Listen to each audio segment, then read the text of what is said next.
मराठा आरक्षण आंदोलनाला 29 ऑगस्ट रोजी 3 वर्षे पूर्ण होत असल्याच्या पार्श्वभूमीवर जालना जिल्ह्यातील अंतरवाली सराटी येथे राज्यस्तरीय बैठक झाली।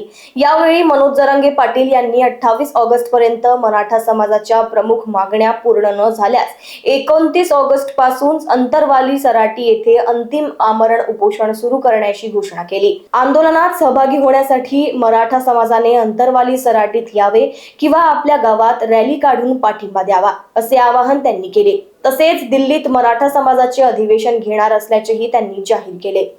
29 ऑगस्टला हे शेवटचं निर्णायक आंदोलन होणार आहे। सरकार सारखं येड्यात काढायचं काम करतं। हैदराबाद गॅजेटचा GR काढला, त्यानुसार प्रमाणपत्र वाटप केले जात नाही, व्हॅलिडिटी दिल्या जात नाही। 58 लाख नोंदी सापडल्या, त्याचे कोणते प्रमाणपत्र देत नाही। सातारा संस्थान, कोल्हापूर संस्थानचं गॅझेटियर, औंध पुणे आणि बॉम्बे गव्हर्नमेंटचं गॅझेटियर, हे आम्ही 3 वर्षापासून घ्या म्हणून सांगतोय, तेही घेतलं जात नाही। जाणून बुजून व्हॅलिडिटी तर सर्रास रोखल्या, काही कारण सांगू। मग जर आमचं असून दिलं जात नाही तर आता आम्ही शांत किती दिवस बसायचं? म्हणून फडणवीस साहेबांना सांगणं, तुम्ही हे का देत नाहीये? का तुम्ही गुन्हे मागे घेतले नाही? का तुम्ही EWच्या ACBCच्या पोरांचा वाटोळा केला? का तुम्ही OBCचा GR काढला मराठ्यांसाठी, सगळ्यांना सोयी सवलतीचा, तरीही तुम्ही त्या का लागू केल्या नाहीत? सारथीपासून महामंडळाच्या सगळ्या योजना कायमस्वरूपी बंद आहेत। पंजाबराव देशमुखांची योजना बंद, पोरांना हॉस्टेल नाहीये, पोरांना परराज्यातल्या शिक्षणासाठी कुठल्या सुविधा नाहीये, फक्त सांगायचं आणि GR काढायचं। मग आता 3 वर्ष ऐकलं, आता मी ऐकत नाही। हे शेवटचं आंदोलन होणार आणि राज्यातल्या मराठ्यांना आवाहन केलंय की घराघरातल्या मराठ्यांनी आंदोलनाच्या तयारीला लागायचं। आंदोलन शांततेत होणार 29 ऑगस्टला। 28 ऑगस्टच्या आत जर मागण्यांची सगळ्या अंमलबजावणी म्हणतोय मी, GR तुम्ही नुसतेच काढताय, नदी लावताय, अंमलबजावण्या केल्या नाही तर 29 ऑगस्टला आमरण उपोषण कठोरपणाने सुरू होणार, निर्णायक आंदोलन होणार। त्याशिवाय आता माग आम्ही सर करणार नाही। जे होईल ते होईल, आता आम्ही तयारी ठेवू।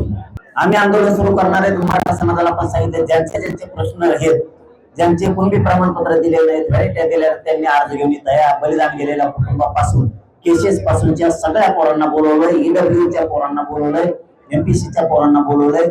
महामंडळाचे सारथीच्या कोणाला योजना मिळाल्या नाहीत, परतावे मिळालेले, त्या सुद्धा पोरांनी या। ACBCच्या कोणत्या पोरांच्या निवडी झाल्या, त्यांना नियुक्त्या दिल्या नाहीत, त्यांनी पण या। 28 ऑगस्टला सोक्ष मोक्ष समोर करायचा। सरकारने या लोकांना कुणबी प्रमाणपत्र दिले नाहीत, यांना व्हॅलिडिटी दिल्या नाहीत, सरकार बोलायला जागा नाही ठेवणार। सरकार खोटं बोलतं, व्हॅलिडिटीला ठेवल्या नाही म्हणतं, पेंडिंगच नाही असं म्हणतं, पेंडन्सी नाही असा फडणवीसांचा म्हणणं आहे। पेंडन्सी नाही, अधिकारी चुकीचा आकडा देत आहे। परत हैदराबाद गॅजेटनुसार अर्ज नाही, एकही पेंडन्सी नाही असं फडणवीस साहेब म्हणतात। आम्ही 28 ऑगस्टला तुम्हाला आहेत का नाही? सरकारने आता मुख्यमंत्री, दोन उपमुख्यमंत्री यायचंय का नाही, आंदोलनाची दखल घ्यायची का नाही ते त्यांनी ठरवायचं। मराठे बघणार आहेत, नाही आल्यावर खरोखर मराठ्यांना पसंतच होते। ही संदेश महाराष्ट्रातल्या मराठ्यात जाणार आहे आणि तो एकदा संदेश गेला आणि एकदा रोष नाराजीचा निर्माण झाला की 2029 ला सरकार गेलं। प्रमाणपत्र सगळे पाहिजे, टोटल हैदराबाद गॅजेटियरचे सगळे GR अंमलबजावणीसह पाहिजे। आणि जे OBCला वंशावली, ज्या OBCला नियमित व्हॅलिडिटीसाठी त्याचप्रमाणे करा ना। आम्हाला वेगळं काय की याचा नात्यात नाही, त्याच्या नात्यात नाही, तुमची वंशवळ नाही। ज्या माणसाला कोणते प्रमाणपत्र घ्यायचं त्याचीच वंशवळ घ्यायची।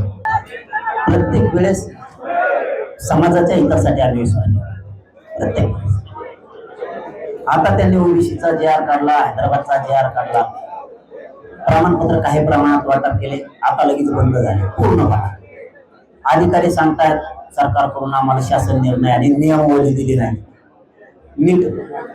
नीटनेटकी SOP दिली नाही, व्हॅलिडिटी आपण व्हायनात प्रमाणपत्र पडले। मग आता थांबणार किती? मी त्याच वेळेस सांगितलं होतो, तुम्ही सगळे पत्रकार 29 ऑगस्टला शेवटचं आंदोलन करायची वेळ येऊ देऊ नका. त्याच्यानंतर मी आता 2 महिने वाट बघितली. जे ते म्हणून मी त्याच दिवशी सांगितलं होतं शेवटचं आंदोलन करण्याची वेळ येऊ देऊ नका 29 ऑगस्ट. म्हणून मी आज 29 जुलैला घोषणा केली. माझ्यासाठी माझा समाज महत्वाचा. 100% मी पूर्ण घेणार आहे, पूर्ण. Bureau report, Lokvahini media, Jalna.